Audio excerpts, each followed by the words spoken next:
For centuries, Bentwood visors have played an important part in the Alu'utiq culture of Alaska. The hats were originally constructed for men to use as a hunting helmet. While tools have changed to make the visors, the technique and majority of materials utilized remains the same. Green spruce is generally used. It is collected, carved, sanded, steamed, and bent to produce a visor. Beads, paint, sinew, ivory, bone, and whiskers are then used to decorate the hat. Designs from long ago depicting hunting scenes or religious beliefs still adorn visors made today. In this video, you will learn step by step the techniques and materials used to produce an Alu'utiq visor. We will learn these methods from Alu'utiq Karen Moonen as she teaches visor making at a summer camp held on Alu'utiq Island in Prince William Sound. There are 6 basic steps to making an Alu'utiq Bentwood visor. The first step is to select the right piece of wood so there are no knots and the wood grain bends the right way for the placement of the pattern. The second step is to outline the pattern and necessary marks on the wood, then cut out the pattern. The third step is to carve the visor to the proper measurements and then sand it so that it is smooth to the touch. The fourth step is to steam and bend the visor into shape. This is a critical stage in the process because if the wood is in any way defective or the carver has carved out too much wood, the visor will split or break apart at this point in the process. After allowing the bent wood visor to dry for 12 hours, the fifth step is to bind and size the visor. The sixth and final step is to select a design for the visor, paint it, and add ivory or bone ornaments, beads, and whiskers. An optional step to this process is to dig up and prepare spruce roots for use as visor ties and bindings. Before any steps are taken, though, it is important to discuss safety measures before starting work on your visor. There's some safety tips to go through before you start carving your bentwood hat, and these tools are expensive, so you have to take good care of them, and you have to be careful so you don't hurt yourself because they're very sharp.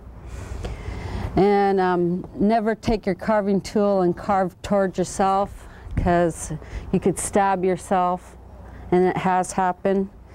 And so you want to go forward in a forward motion, take small pieces out instead of large ones. If your hands get tired, take a break because it's more easily that you could slip and cut yourself. You could cut yourself really bad with sharp carving tools. Traditionally, natural materials were used as tools to cut out, carve, and sand visors. Sharp stones, slate rock, or sharpened bones were the most commonly used tools to cut out and carve the visor. Sand was a natural sandpaper used to sand the visor smooth. The use of these natural materials as traditional tools made visor making a time-consuming process. Today, the metal carving tools, sandpaper, and electric drills are utilized.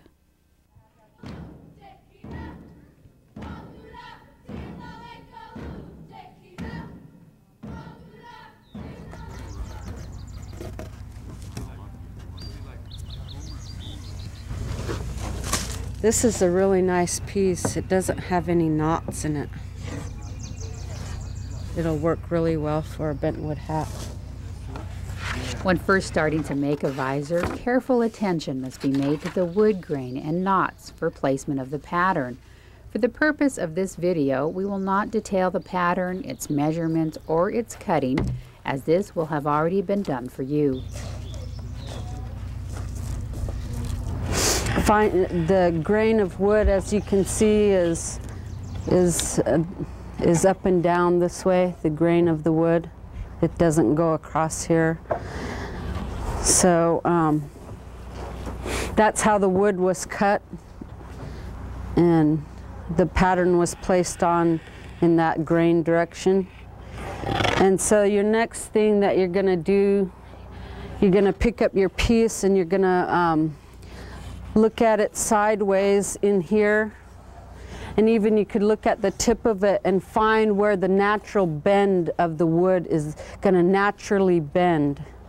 And that will decipher whether it's your top of your piece of your hat or the bottom. So you could see the grain. See the grain? This one is kind of a hard piece to see.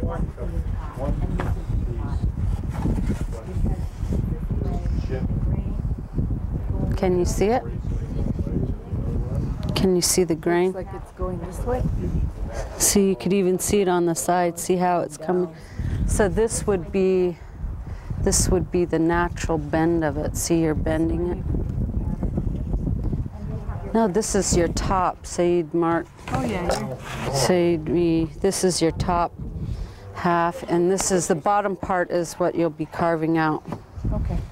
Okay, and so you might want to mark this over here, like this. See how much this bends this way? And if I flip it over, it's not bending as much. So the natural, yeah, so the natural bend is going to be this way. So this would be the top. Okay. And this is the bottom. On the side, we're going to put a guideline of where you're going to carve out. These marks here that are on the side, they're kept at the same width as it is now. So these parts are left uncarved. And this part, the inside of this part, and this part will all be carved out. And the ends here will get really thin. It will get thinner than this, in fact, so that it's easier to bend. The sides of the visor should be marked as a guideline for carving depth.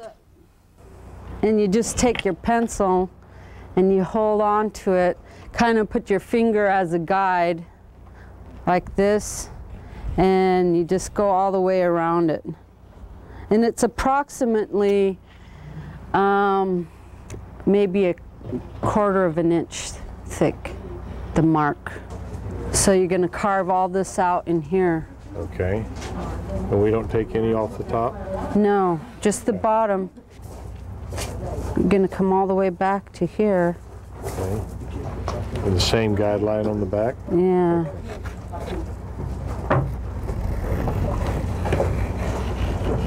This is Yeah, just kind of guide with your finger. Put your finger up against the wood. like that. Yeah. And then you usually could keep a even, see?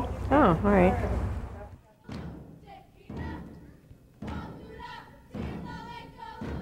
Start your way up front and then work your way back. Like that? Yeah, great. So get your thickness up here, what you need by your guide, and then as you move back, you'll see the depth that you want to go. So this should be down to the depth of my guide. Yeah, the front.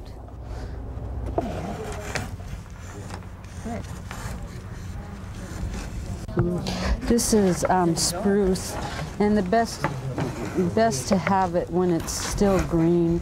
They cut it when it's green and to carve it when it's green, so it's a lot easier to carve.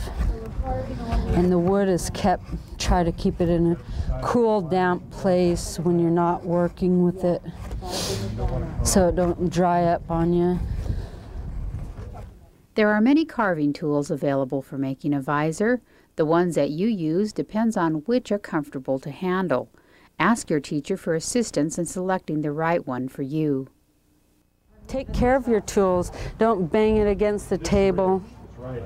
It chips the edge and makes it dull, and then you get not so smooth of carving. Okay, so kind of go down that far first and then go back. Yeah, and work your way back. Yeah.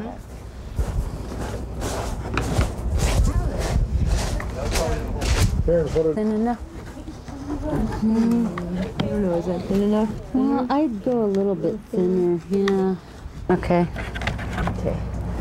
So, Karen, can I turn it around like this? Yeah, you can. That's what this is made for. So you could turn it the other direction so it's easier to carve. This way.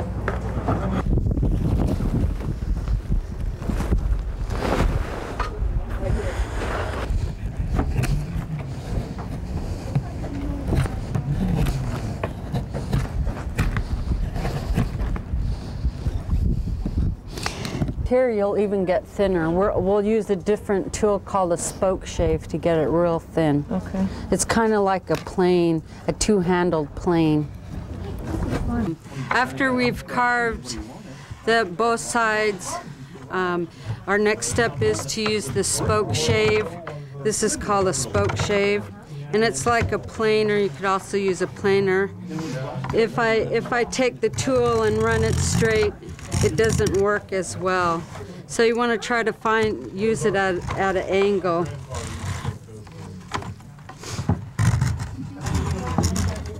Yeah, they are when they're Gotta be tough. And you want to start tapering the ends down. The ends down here will be tapered down so that it's real thin. You want to get them real thin.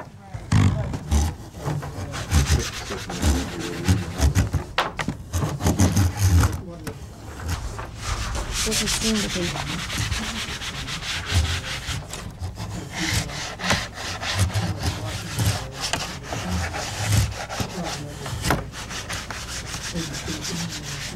Okay, Molly, now we're going to take this tool and you're going to lay it flat against the top of your hat, and we're going to have to plane the side right here. See how there's a little bit of space right there? So you'll want to plane in this area here. You want to take this tool, right. Take this tool here and start planing down this edge.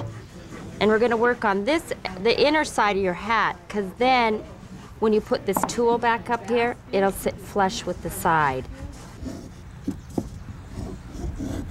Got the hang of it.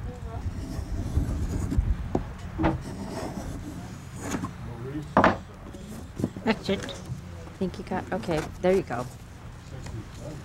Okay, now you just guide it along the side, the tool, right. Good. Okay. Looks good.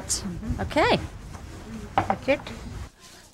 Sanding is making this really smooth so that the wood is nice and smooth, bottom and the top.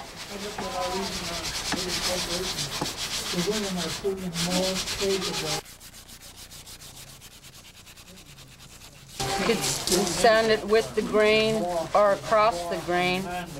Most likely people just follow the grain.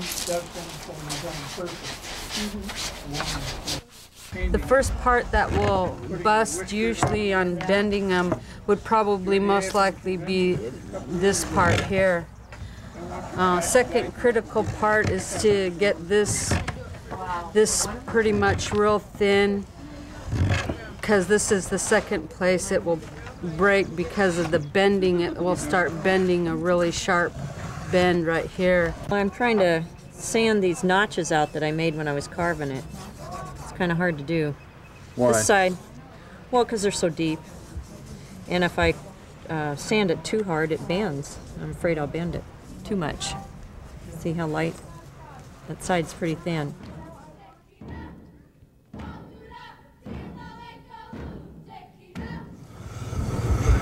Yep, put it right on top. Yep.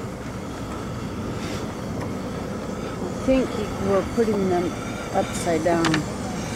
You want to put them bottom side down.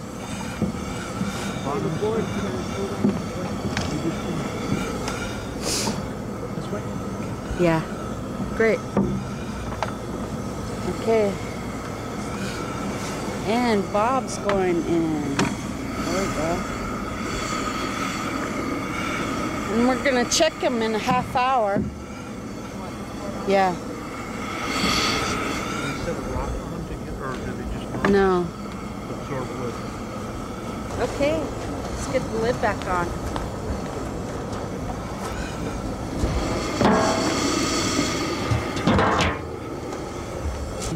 You're going to be wearing gloves when you take it out because, of course, it's going to be really hot.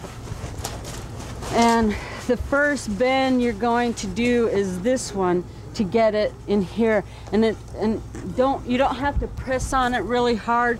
Just slightly hold it and just guide it in there. You're going to guide it in there like this, and then you're going to start sliding it in there. And then, of course, these things will be coming straight out like this. These things, your wings, they'll be coming straight out like this. And your first bend around here is right here. Then we'll have somebody with a clamp. Either me or Mary will be helping you. You'll be holding your hat, and Mary and I will be clamping. This will be the first clamp, and the other side will be the second clamp, and we'll keep on working it around. You don't have to try not to go too fast. Just do this first bend first, then work it some this way. Do your second clamp over here, and then your third clamp, you're going to just work it, just slightly working your wood back, because you don't want to force it real quick because it will snap. So you're going to work it just slowly. Then we're going to take the spring clamps off, and we're going to use C-clamps. After you start taking the spring clamps off, we'll start putting the C-clamps on. Once you secure the C-clamp, you can take the spring clamp off. And then we'll put wedges possibly to help guide the bend in the front. Yeah. We'll put a piece of small piece of wood right here, so that when you C-clamp it, you're not making a dent in the wood like this with this thing. This is a real critical moment, and I'm really nervous. And Bob's gonna pull his hat out of the vat. It's been steaming for about a half an hour, and he's getting ready to pull it out. Ready, Bob? Ready. Okay, let's go.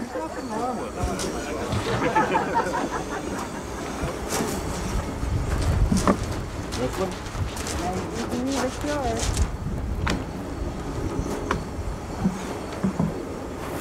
Okay. Slightly start bending it. There you go.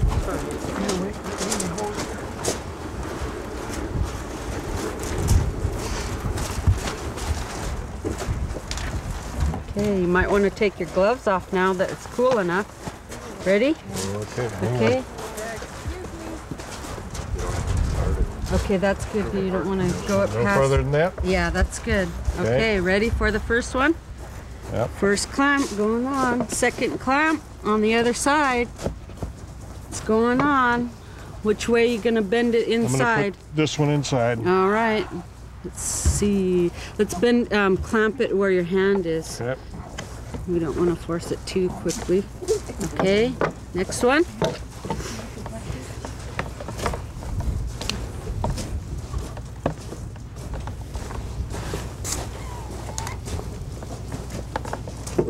Okay, and I'm going to grab this one back off and try to get that one in there.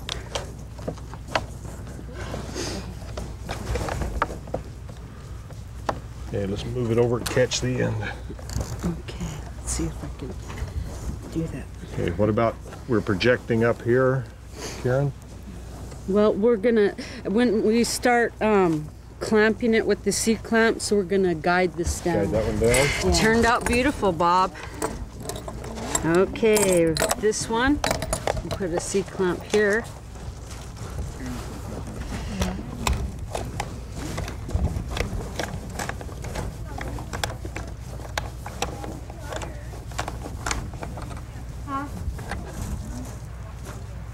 Perfect. Okay.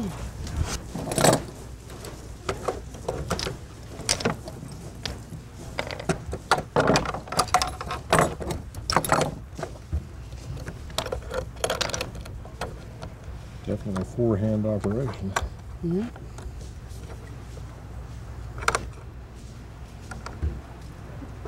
It's pretty good. This one? Well, let's do this one first. This one? And Okay. this one we'll do the last one, okay? Okay. So now you might want to think about putting a couple wedges so that it's not right up against, see how this part is Okay. kind of poking into the hat. And just, Wedge in here. you just want to do it, you could do it maybe from this direction maybe. But you might be able to, you just want to do it just lightly because you don't want to do it too quickly. Here's a smaller one. This might work better.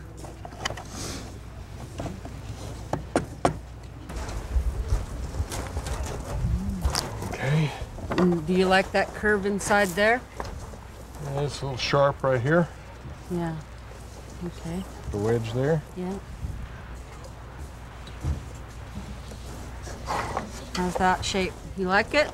Yeah, it's great. It's a little. Okay, you're gonna babysit this for about 12 hours, Bob. Okay. And you're the babysitter. Because when it starts to dry, it will shrink some. And So start you might moving. wanna adjust it some, Okay. moving the wedges. Okay. So that's your baby for 12 hours. Recent years on the Kenai Peninsula, spruce beetles have been killing the spruce trees, and this is what happens if we try to use the beetle kill trees, is that it's dead. And what happens is this part is so dead that you could just bust it just like that, compared to the other side of the hat where the beetle kill hasn't got to it yet. It's bendable, it's still bendable. But there's no way that we could save this hat.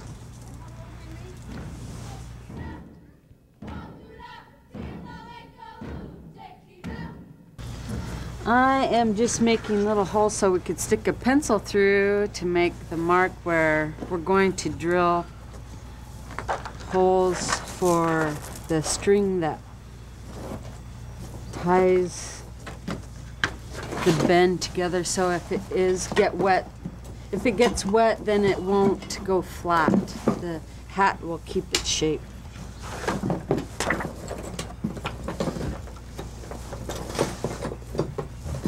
He's gonna take the wedges out.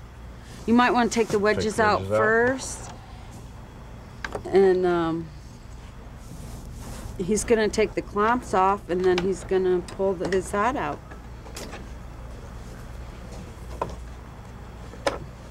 And the hat's been drying for over 12 hours.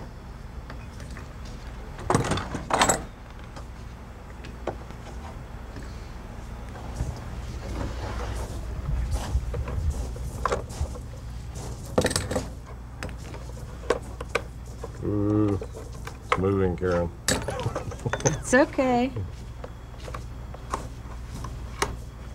It's supposed to move, Bob. Okay.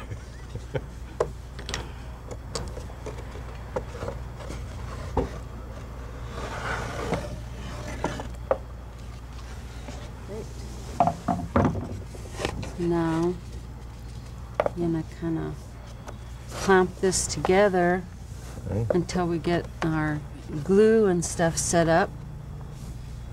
Do we have to size it? Yeah, we're gonna size it. But in the meantime, we're gonna, so that we could get our string set up and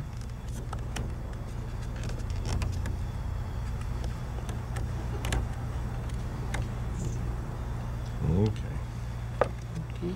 the next step we're going to do is we're going to make the marks where we're going to drill holes, where we're going to either put spruce root ropes or sinew is most commonly used.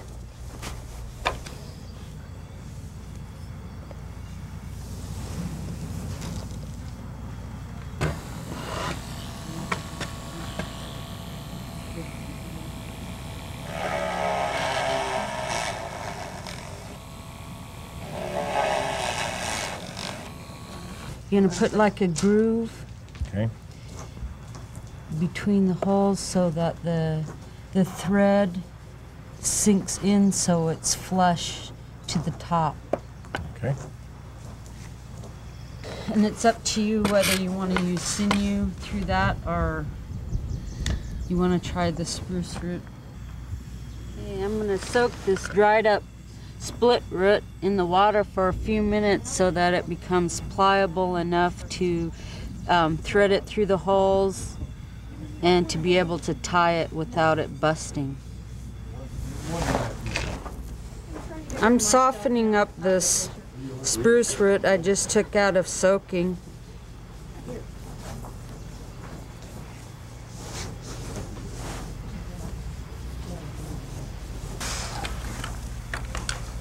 Traditionally, animal sinew, an animal tendon, was used in the making of the Alu'utiq visor because it was readily available. Today, synthetic sinew is commonly used. The sinew is an important element in visor making as it's used to bind and shape the visor. For the synthetic sinew, a thin plastic thread is roughened up with sandpaper, grooves cut into it, and painted with a brown stain to resemble natural sinew. Besides sinew, spruce root was and is still used today. Roots from the spruce tree are dug up, the bark singed, and then soaked in water to make pliable for use. I think I might like this better than the sinew because it isn't so waxy and it'll be easier to tie it off. I'm gonna put an eye in one end like this, and then we're gonna thread the other side through here.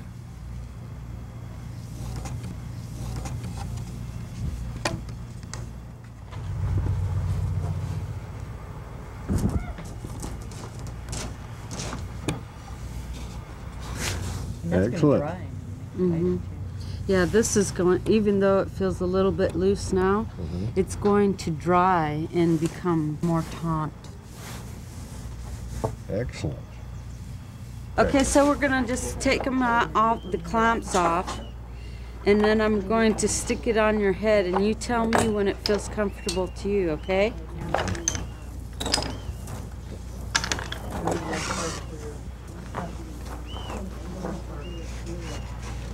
Everything feels comfortable except that groove in the front there. Well, you could probably plane it down if you don't like it. A little tighter. A little tighter. Yeah. Is that about right? Is it too high on my forehead? That's good.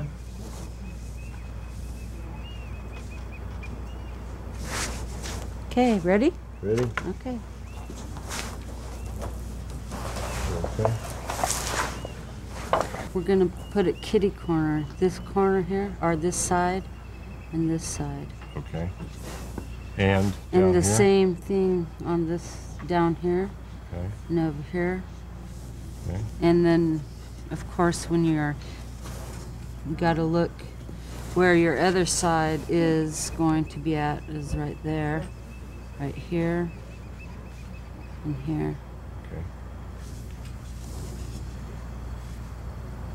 And down here, and over here. Does Okay. that look about right? Excellent. Okay, we're going to put wood glue in between the overlap in the back to secure it before we drill holes and tie it together. And I'm sure back when they first started making them, they probably used some kind of tree pitch to secure the back together before they lashed it.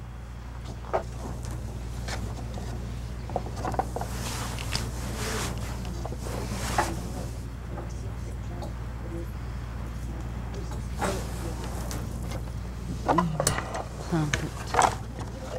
Kind of spread it out so that it's. Okay.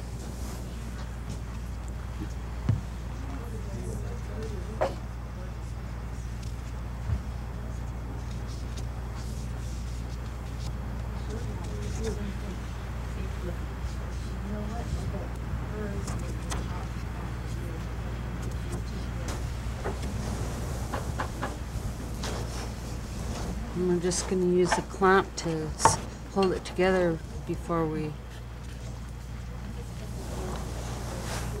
lash it together, so we don't have to have 6 hands. Okay, so we'll need to drill holes.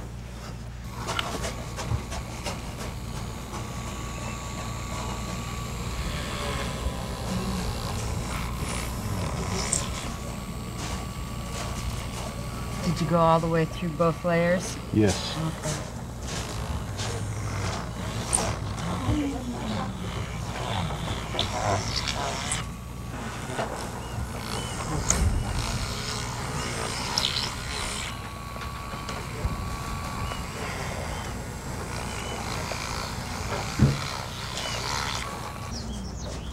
Yeah, he's putting grooves in between the holes, so when you do thread it, so the thread sinks into it.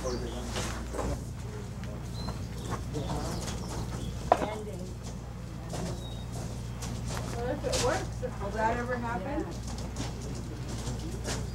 Might want to cut it to a point, maybe. Okay.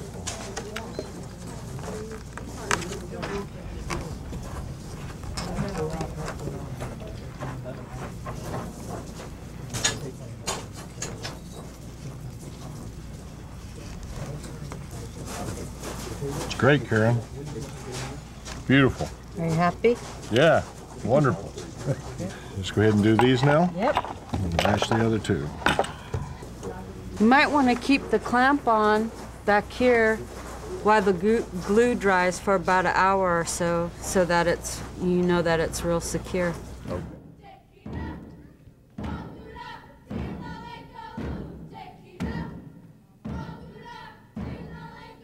To find spruce roots, you go to a sandy, grassy area near the beach, or you could find them on mossy areas in the cliffs, some of the bluffs. And they're usually right up on the surface, and these are called runner roots. And there's 2 types of roots. There's runners and feeders, and you don't want to disturb the feeders. And actually cultivating the roots are really good for the trees. They help them grow bigger during that year because it gives them more oxygen to grow. Well, I kind of like them in not too big because they're harder to weave or work with because you got to split them. This root right here is almost a little bit too thick because it will be hard to work with to make it pliable after it's done roasting. And I coil them like this, and then we're going to roast them in a fire pit, and we'll turn them every few seconds. And then we're going to put them through a tool called an Alu'utiq or an ina. Depending on what region that you're from, that's how they pronounce it. We're just gonna slip it in between the groove in the tool and squeeze it together and pull it, and it peels the bark right off of it. And they're really, really pretty when they come out. This is the outer bark, the dark area. If I scrape it, here's the inner bark. This is what the color is gonna look like after it's roasted and peeled. Traditionally, spruce roots were used for rope, and they made nets out of them. They used it to tie things together.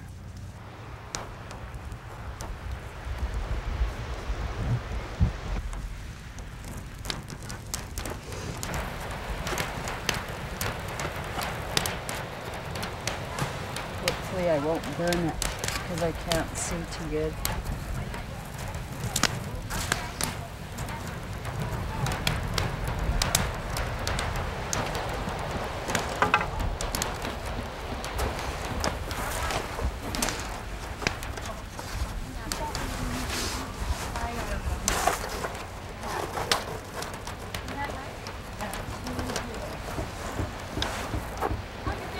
There's my peeled root. I think it's almost ready. Is it? Yeah. It only takes a few seconds. Just Wait a minute. Come got a on. burning torch there, Henry.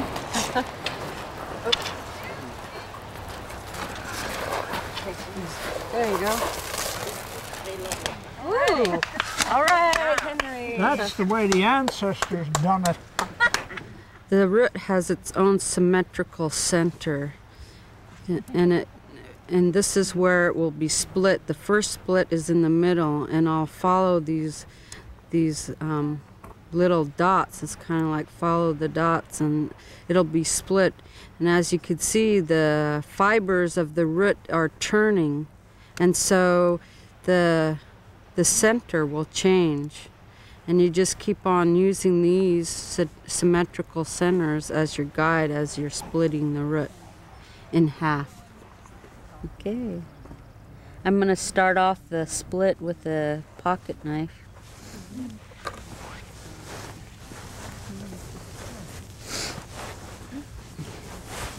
And I'm going to follow the line. As you can see, you could almost see the line when I'm splitting it.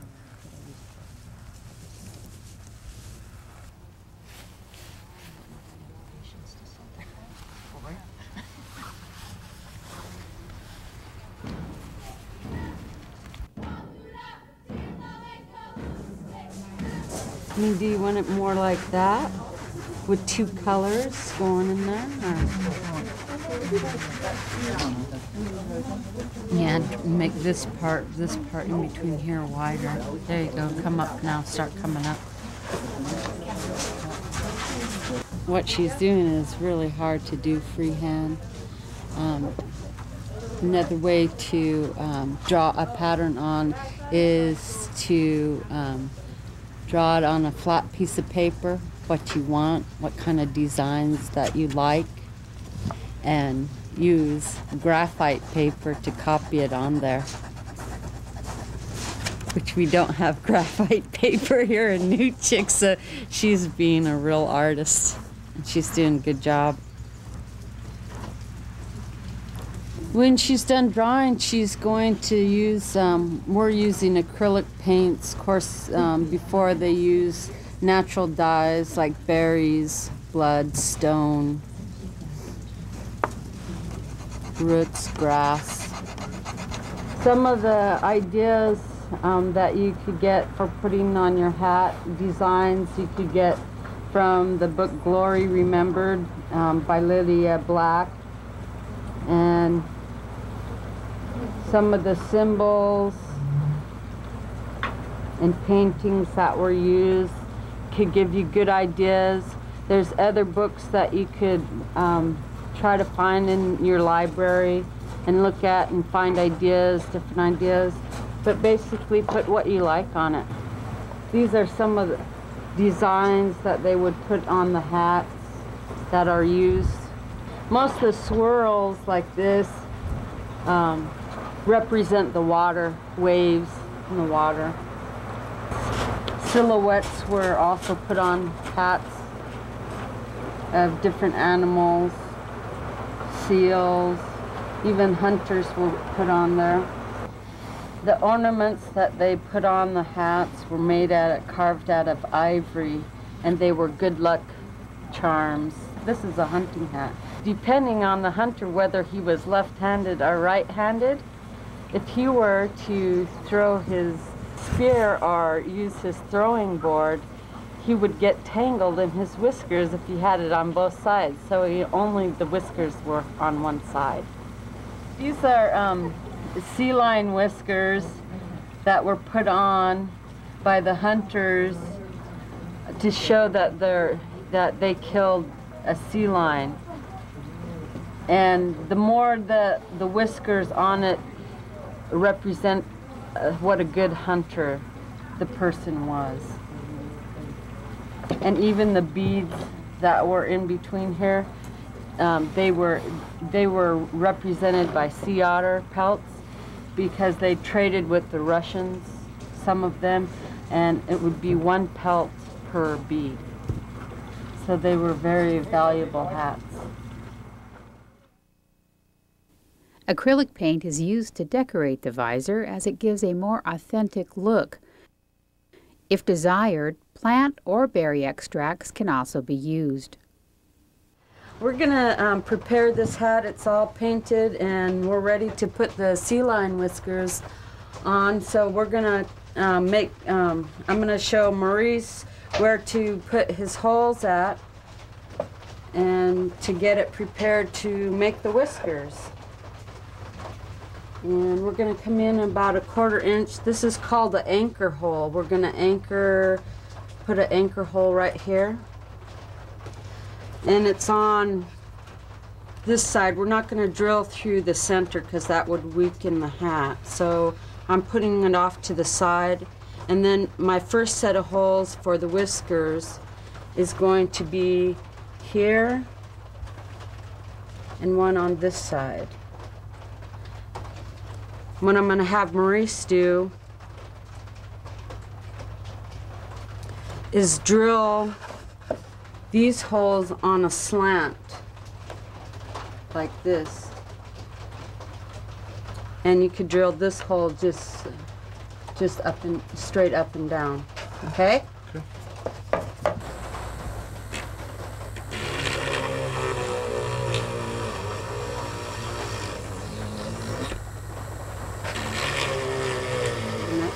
Round we'll do a few so that we'll have a few whiskers, spots for whiskers on here. And one here. And one here. All of them with slants? Yeah, it's gonna slant so that the whiskers will slant on, will naturally slant back. And as you can see, we're only putting the whiskers on the left-hand side because he's gonna be a right-handed hunter. Now I'm gonna make the whiskers, and this is since sea lion whiskers is not readily available for everyone, we make artificial whiskers, and this is a 120-pound test fishing line. And I'm gonna cut about 1 foot off. And what you do is you roughen up all the way around with a knife. What's the purpose of that? It makes it feel like a real whisker. Oh, okay. A real sea lion whisker kind of feels rough, almost like a cat's tongue. And then we're gonna make kind of like taper the ends of it to make a point. Like real whiskers are kind of pointed at one end. And then we're going to take sandpaper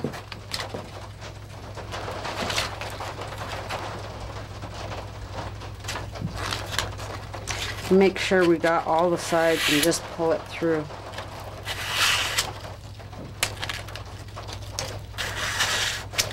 Sea lion whiskers aren't this color, so we're gonna I like to use wood stain, a dark wood stain, any kind. Oil base will work.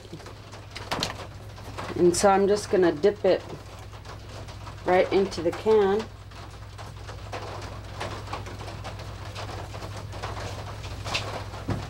And pull it out. And I'm gonna let it sit there for a few minutes to absorb the color. And then I'll just wipe it off. Dry, and then we'll be ready to attach them to the hat. Well, I'm gonna get ready to put our whisker on, and I'm gonna take a piece of sinew and thread it through our anchor hole. I have a knot on the end of it.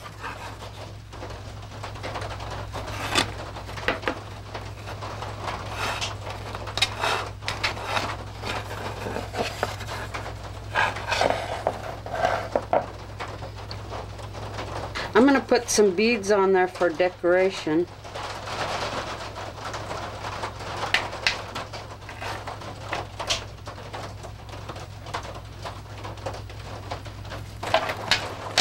And I'm ready to wipe my whisker off and just lightly wipe it off, the excess.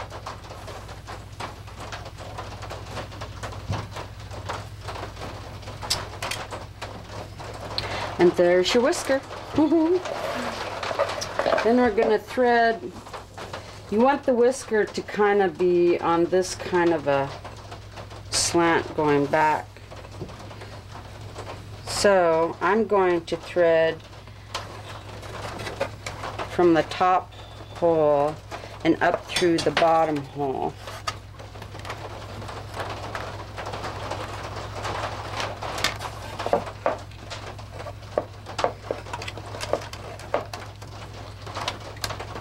And it looks kind of long, so I'm going to go ahead and get it a little bit shorter just by pulling up on it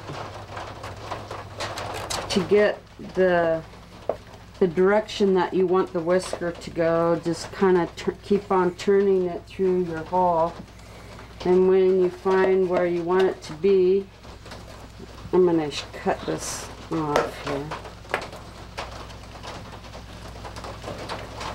And then my anchor hole now will serve its purpose.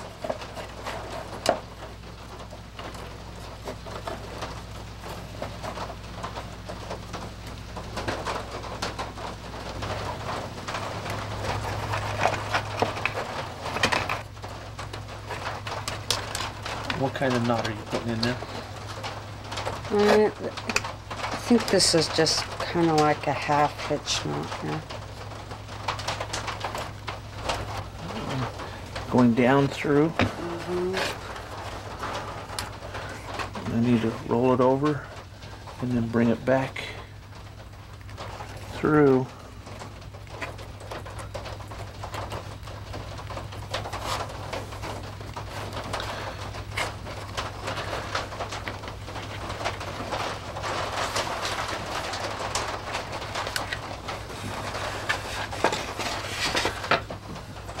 Now, that's curled the wrong way, so I want to rotate it.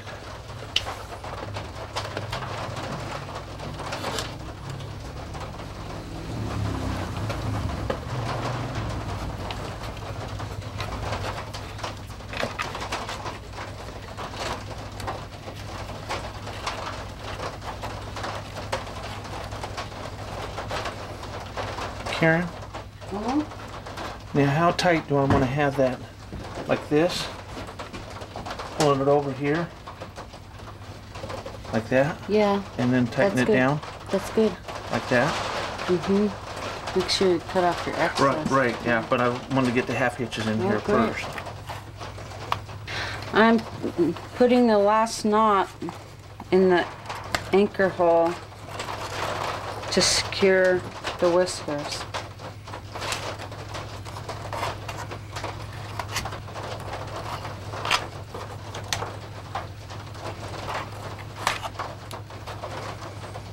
Okay, now we're ready to put the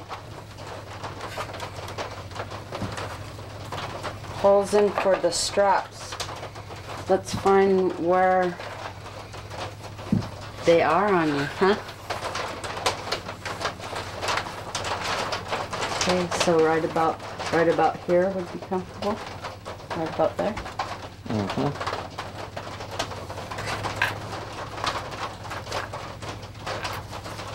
Up here. See this swirl here? And the swirl on this side. So the first one is here. Like Tools? Yep.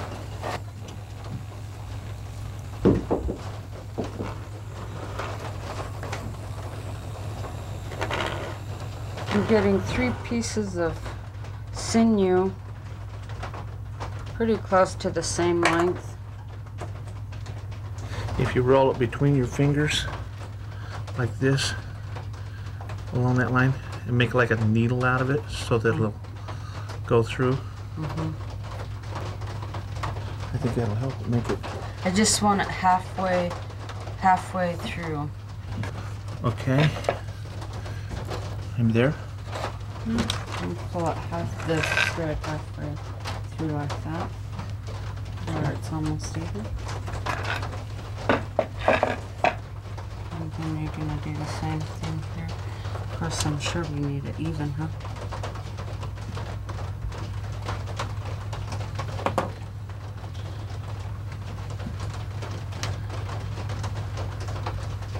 And I'm gonna put a bead on there for decoration.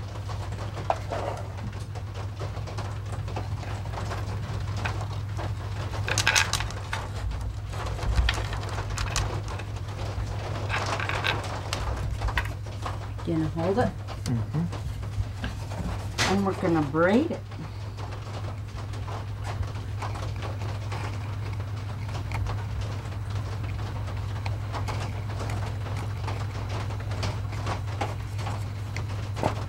So you're running 2 strands together? Yeah, because there's 6 strands. Right. So I got 2 strands together. Now you're just putting it on how many? I'm just putting on 2 strands. On 2 strands, okay. Like that. And braid it a little bit more and then put a knot in it? Yep.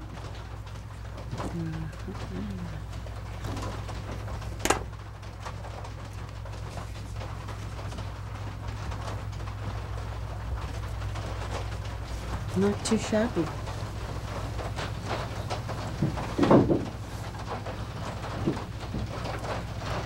And which one do you put the bead on? The middle one.